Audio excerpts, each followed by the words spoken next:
नमस्कार। मुंबई के निकट वज्रसरई में पंचांगुली साधना शिविर का आयोजन किया जा रहा है। इसमें ज्योतिष, रेकी, प्राणिक हीलिंग, न्यूमरोलॉजी, हस्तरेखा, चिकित्सा साधना से जुड़े लोग भाग लें तो उन्हें अत्यधिक लाभ मिलेगा। इस साधना से सामने वाले व्यक्ति के स्वभाव को जानना आसान हो जाता है। इसमें 1.25 लाख से 5 लाख मंत्र तक का अनुष्ठान होगा। अगर आप इस साधना में भाग लेना चाहते हैं तो नीचे डिस्क्रिप्शन में लिंक दिया है, वहां से फॉर्म भर सकते हैं। मुंबई के निकट माता बगलामुखी मंदिर के निर्माण के लिए आपके सहयोग की अपेक्षा रखते हैं। अगर आप सहयोग करना चाहते हैं तो पेटीएम, बैंक ट्रांसफर या यूपीआई से दान कर सकते हैं और ये दान इनकम टैक्स में आयकर धारा 80G के अंतर्गत टैक्स में छूट का लाभ ले सकते हैं। इसके बारे में अधिक जानकारी नीचे डिस्क्रिप्शन में दी गई है। नमस्कार, दिव्य योग आसन की तरफ से आपका हार्दिक स्वागत है। आज हम शनि मंगल युति यानी घात दोष की चर्चा करेंगे। जिनकी कुंडली में शनि मंगल एक साथ में होते हैं उसे घात दोष कहा जाता है। इस विषय पर चर्चा करेंगे। घात दोष जो होता है ये मनुष्य के कार्य को एकदम से रोक देता है, अचानक से रोक देता है, अचानक उसमें कोई न कोई प्रकार का हादसा पैदा कर देता है, किसी न किसी प्रकार का घात हो जाता है। तो इससे मनुष्य को सावधान रहना चाहिए। तो अगर जिनके प्रथम स्थान में यानी आपकी कुंडली के प्रथम स्थान में शनि और मंगल साथ में हैं, तो इसका अर्थ यह है कि आपका मन हमेशा फ्लक्चुएट होता रहेगा। आपका मन एक जगह पर स्थिर नहीं हो पाता। कब क्या फैसला कर लें, क्या फैसला करना पड़े आपको, ये कहा नहीं जा सकता। आपने फैसला कुछ किया, किसी दूसरे व्यक्ति ने कहा तो आपने वो फैसला किया, तीसरे ने कहा फिर आपने वो फैसला किया। आपको समझ में नहीं आता कि इसका फैसला क्या करें। यानी मन पर कोई नियंत्रण नहीं है, क्या करना क्या नहीं करना इसके बारे में पूरी तरह से आपको पता नहीं। तो ये मन को फ्लक्चुएट करता है बहुत ज्यादा। अगर कुंडली के दूसरे स्थान में शनि मंगल यानी घात दोष बना हुआ है तो घात दोष की वजह से धन की बहुत हानि होती है। आप बहुत पैसा कमा रहे हैं, हो सकता है वो पैसा लूट लिया जाए। बहुत पैसा कमा रहे हैं, अचानक ये हो जाता है कि कुछ देने के लेने पड़ जाए, वो पैसा आपको देना पड़े या कुछ ऐसा हादसा हो जाए जिससे आपको नुकसान हो जाए। इस तरह की चीजें हो सकती हैं और ये बहुत होती रहती है। तो आपका कंप्लेंट रहता है कि मैं इतना पैसा कमाता हूँ, अचानक पैसा कहाँ से चला जाता है। तो ये सब चीजें अड़चने हैं, ये आपको देखने की जरूरत है, इनमें नियंत्रण की आवश्यकता है। अगर तीसरे स्थान में घात दोष है यानी तीसरे स्थान में शनि और मंगल है तो आप बहुत बड़ी बड़ी डेयरिंग लेते हैं, बड़े बड़े काम को करने की हिम्मत लेते हैं। तो ऐसे नहीं हुए, आपकी हिम्मत के दम पे आपके कार्य भी हो जाते हैं, लेकिन आपके शत्रुओं की संख्या बहुत बढ़ जाती है, बेहिसाब बढ़ जाती है। तो कभी भी वो घात कर सकते हैं। आपको बहुत बहुत बहुत सावधान रहने की आवश्यकता है। इनके अलावा चौथे स्थान में अगर शनि मंगल है यानी घात दोष बना हुआ है तो आपको आपकी माता पिता को ध्यान से रोड पर चलना चाहिए। कहीं भी किसी भी तरह का एक्सीडेंटल हादसा होने की संभावना बनी रहती है। हाथ पैर में चोट लगने की संभावना बनी रहती है। मानसिक तनाव जिसको कहते हैं ये भी होना शुरू हो जाता है। अचानक डिप्रेशन में आ जाओगे, अचानक मन चैतन्य हो जाएगा, अचानक डिप्रेशन में चले जाओगे। मतलब अलग अलग मानसिक समस्याएं शुरू हो जाती हैं। और अगर पांचवें स्थान में घात दोष बना हुआ है तो आपके पुत्र को कोई न कोई समस्या रहती है, उससे आप बहुत ज्यादा परेशान हो जाते हैं और आपका एजुकेशन जो होता है इसमें पूरी तरीके से रुकावटें आनी शुरू हो जाती है। तो इससे भी आपको बचने की आवश्यकता है। अगर आप थोड़ा सा सावधानी से काम लें तो आप इन समस्याओं से बच सकते हैं। छठे स्थान में घात दोष बना है। छठा स्थान शत्रु का माना जाता है। अगर इस स्थान में घात दोष है तो आपको बहुत ही सोच समझ के रहने की जरूरत है। आप बहुत ही बड़े पराक्रमी माने जाते हैं, इसमें कोई शक नहीं। आपके अंदर शत्रुओं को फेस करने की, सामना करने की क्षमता नॉर्मल लोगों से कहीं ज्यादा होती है। लेकिन नियम भी तो यही है कि पीठ पीछे के दुश्मन आपके बढ़ते चले जाएंगे। पीठ पीछे के जो दुश्मन बढ़ते हैं वो अपना छुप कर अपना हथियार चलाएंगे आपके ऊपर। इससे बहुत कुछ नुकसान होने की संभावना बनी रहती है। हर पल, हर समय, हर मिनट असुरक्षा की भावना, इनसिक्योरिटी की भावना आपके मन में बनी रहती है। आप शांति से जी नहीं सकते, शांति से यानी आज़ादी से अपना जीवन यापन नहीं कर सकते। कोई न कोई, चाहे तांत्रिक तरीके से या शत्रु अपने तरीके से आपको नुकसान पहुंचाने की कोशिश करता है। 7वें स्थान में घात दोष है, तो विवाह संबंध टिकना बहुत ही मुश्किल हो जाता है, बहुत ही मुश्किल हो जाता है।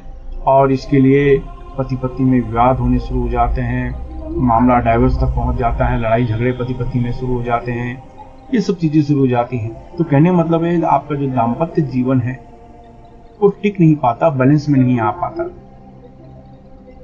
और अगर 8वें स्थान पे शनि मंगल का घात दोष बना हुआ है तो कोई न कोई बीमारी आपके अंदर लगी रहती है, कुछ न कुछ अड़चने रहती हैं, चाहे वो शारीरिक हो, मानसिक हो, आध्यात्मिक हो, कुछ न कुछ प्रॉब्लम आपको बना रहता है। और इसकी वजह से आप अपना काम धंधा नहीं कर पाते, आप अपना नौकरी व्यवसाय में ध्यान नहीं दे पाते, तो पूरा समय आपको अपने हेल्थ को लेकर चिंतित रहना पड़ता है और आप कुछ नहीं कर पाते। जब कुछ नहीं कर पाते तो नुकसान और ज़्यादा बढ़ता है, डिप्रेशन और बढ़ जाता है, मानसिक समस्याएं और बढ़ती हैं।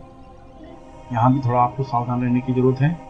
अगर 9वें स्थान में घात दोष बना हुआ है, यानी शनि मंगल 9वें स्थान में है आपकी कुंडली में, तो ये भाग्य देवता माना जाता है। लेकिन भाग्य देवता का अर्थ ही ये है कि यहाँ पर कुछ न कुछ अड़चन आ जाएगा, क्योंकि शनि मंगल एक प्रकार का कन्फ्लिक्ट करते हैं, एक दूसरे के साथ रहना पसंद नहीं करते, और इसलिए ये जिस घर में रहते हैं उस घर में हंगामा।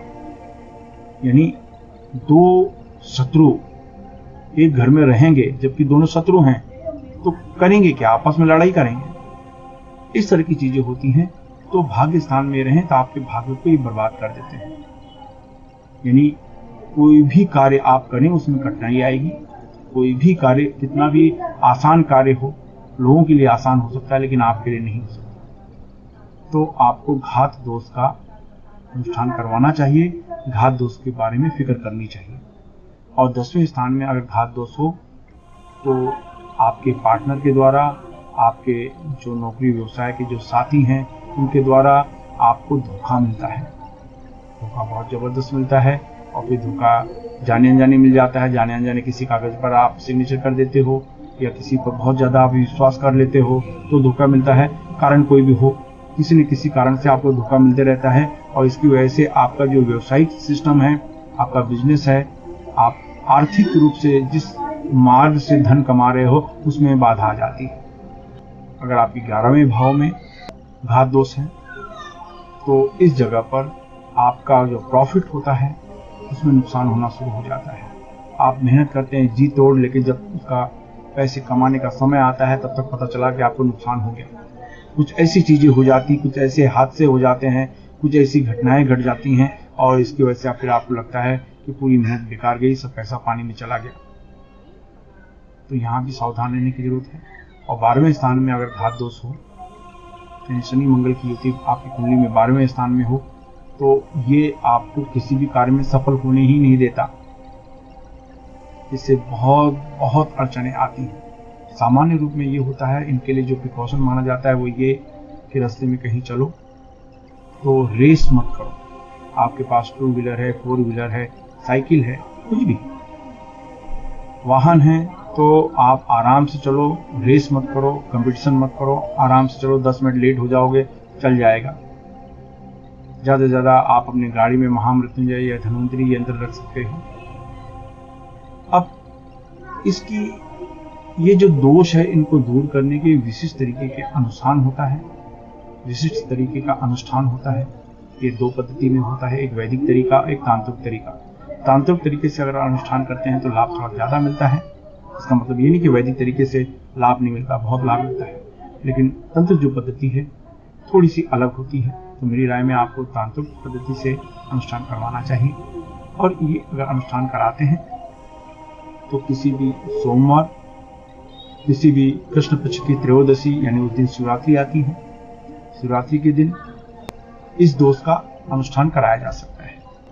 अगर आप अनुष्ठान कराना चाहते हैं तो नीचे डिस्क्रिप्शन में लिंक दिया है, वहाँ पर आप अनुष्ठान, वहाँ पर फॉर्म फिलअप करके, फॉर्म भर के अनुष्ठान में भाग ले सकते हैं। लेकिन इसमें दूसरी पद्धति भी है। किसी कारण से आप पूजा नहीं करवा पा रहे हैं, कारण कोई भी हो, तो आप इसकी विशिष्ट प्रकार की साधना है वो उसका जाप करें, मंत्र का जाप करें। यानी ढेर वाले वस्त्र पहन के किसी भी शांत कमरे में बैठ जाए। अगर जमीन पर नहीं बैठ सकते तो किसी कुर्सी पर या सोफे पर शांत होकर बैठ जाए। दोनों आंखों के बीच में पिंच करें। पिंच करने के बाद 10 बार प्राणायाम करें। जितनी देर तो हो सके धीरे से छोड़ें, सिर्फ 10 बार आप प्राणायाम करें। इसके बाद विशेष तरीके की एक मुद्रा, सुखरी मुद्रा बनाएं। ये मुद्रा देख रहे हैं, ये मुद्रा बनाकर आप घात दोष मंत्र ओम ह्रीं भौम शम शनि मंगलाय ह्रीं नमः, ओम ह्रीं भौम शम शनि मंगलाय ह्रीं नमः, ओम ह्रीं भौम शम शनि मंगलाय ह्रीं नमः। मैं इस मंत्र को फिर से रिपीट करता हूँ। ओम ह्रीं भौम शम शनि मंगलाय ह्रीं नमः। इस मंत्र का उपांश जाप करें, धीमी आवाज में जाप करें। आपकी आवाज आपके कमरे से बाहर जाने ना पाए। इस मंत्र को 11 माला 11 दिन तक इस मंत्र का जाप करें। 12वें दिन किसी को फल या भोजन का दान कर दें। याद रखें, इस तरह की मुद्रा बनाकर। माला में आप ब्लैक हकीक माला से मंत्र का जाप कर सकते हैं, मूंगा माला से इस मंत्र का जाप कर सकते हैं, क्रिस्टल माला से इस मंत्र का जाप कर सकते हैं, रुद्राक्ष माला से इस मंत्र का जाप कर सकते हैं। अगर आप माला से मंत्र का जाप करते हैं तो एक हाथ से मुद्रा लगाएं, एक हाथ से मंत्र का जाप करें। बिना माला के अगर मंत्र का जाप कर रहे हैं तो आधा घंटा रोज 11 दिन तक आप इस मंत्र का जाप करें। 12वें दिन किसी को फल या भोजन का दान कर दें। आप आश्चर्यजनक अनुभव महसूस करेंगे। ये दोनों पद्धतियां आप उपयोग कर सकते हैं साधना में भाग लेकर भी। यानी इसका जो पूजन शिविर होता है, पूजन शिविर में पूजा करवा के भी आप बेहिसाब बेनिफिट ले सकते हैं। क्योंकि कुछ लोग सही ढंग से पूजा नहीं कर पाते, साधना नहीं कर पाते, तो ऐसे लोगों को पूजा में भाग लेना चाहिए या ऑनलाइन भाग लेना चाहिए। तो उसके लिए नीचे डिस्क्रिप्शन में लिंक दिया है, वहाँ से भी आप फॉर्म भर सकते हैं और ऑनलाइन या आप आकर साधना में भाग ले सकते हैं।